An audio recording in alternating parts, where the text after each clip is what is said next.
Chris, former President Trump actually directly blamed President Biden and Vice President Harris for this second attempt on his life in an interview with Fox News Digital, saying, quote, "Their rhetoric is causing me to be shot at when I am the one who's going to save the country, and they are the ones who are going to destroy the country." What do you make of that? It feels like that's just ratcheting it all up. Well, if you're going to call me a correspondent, I better do some reporting. And what the reporting I could do would be to tell you the reporting of the past. Remember when the tragedy of the attempted assassination in Arizona of Gabrielle Giffords, the congresswoman who was doing a constituent event? And at the time, people said it was because Sarah Palin had put out a mailer with targets on, with gun sight targets on different congressional districts, and that was why this unwell person tried to kill Gabrielle Giffords. And as much as we should all want to have a more decent discourse, and as much as we should want to be able to disagree better in this country, we cannot make a direct link between speech and violence every time, right? We cannot every time say that because so-and-so said X, then that caused person to undertake violent act Y. We have to believe in this country that people are responsible for their own actions. Unwell people are maybe not capable of being responsible for themselves, but we cannot blame our political opponents for violence simply for running a campaign. Yeah, we know that the man, Thomas Crooks, in the July 13th assassination attempt on former President Trump, seems by all accounts to have been mentally very unwell. He was talking, to himself and walking around aimlessly, acting erratically, according to witnesses who saw him.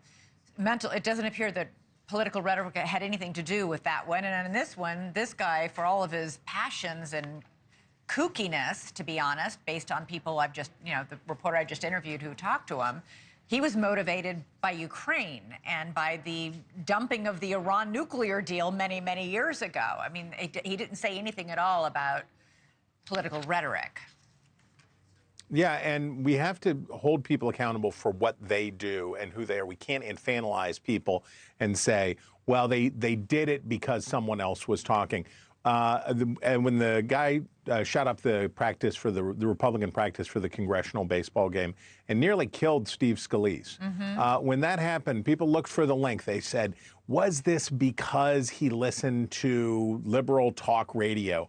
Was this because whatever? In the same way, people say, oh, well, is the rise in teen violence, was it a result of violent video games? We're always looking for something else to blame because it's much harder to look ourselves in the mirror and understand that human nature is challenging. People do bad stuff. People are the best, but they're also capable of really terrible things. And we should be careful not to infantilize people, and we should be careful not to try to spread liability around. I do want to ask you about this post that Elon Musk put up last night, and it stayed up for 9 hours before he took it down, which is something he rarely does. He tweeted this, or X'd this: "No one is even trying to assassinate Biden, Kamala," with a thinking face emoji. He later said it was a joke, but he got a severe backlash to this and finally deleted it. The White House denounced the tweet, saying violence should be condemned, never encouraged or joked about. He's got 200 million followers on his Twitter account or X account. He's the owner of the platform. He regularly posts conspiracy theories, even posted a fake picture of Kamala Harris speaking to a crowd with communist symbols. It was all fake and AI generated. It's not just politicians and their rhetoric. It's everybody. Well, it's the irony problem. So it's pumpkin spice latte season. Congratulations to all who celebrate. Starbucks does not care whether you enjoy their pumpkin spice latte ironically for the lulz or sincerely and are basic and are enthusiastically basic. That's the trap door that people like Elon Musk use, which is to say, If you like it, then I mean it. If you don't like it, JK, LOL. I was only kidding. And that's, I mean, this is something that we're aware of and people do. And he gets a lot of attention for the stuff that he does. And so I guess it's working for him. But thanks so much for watching. Go to joinnn.com to find NewsNation on your television provider. And don't forget to click the red subscribe button below to get more of NewsNation's fact-driven, unbiased coverage.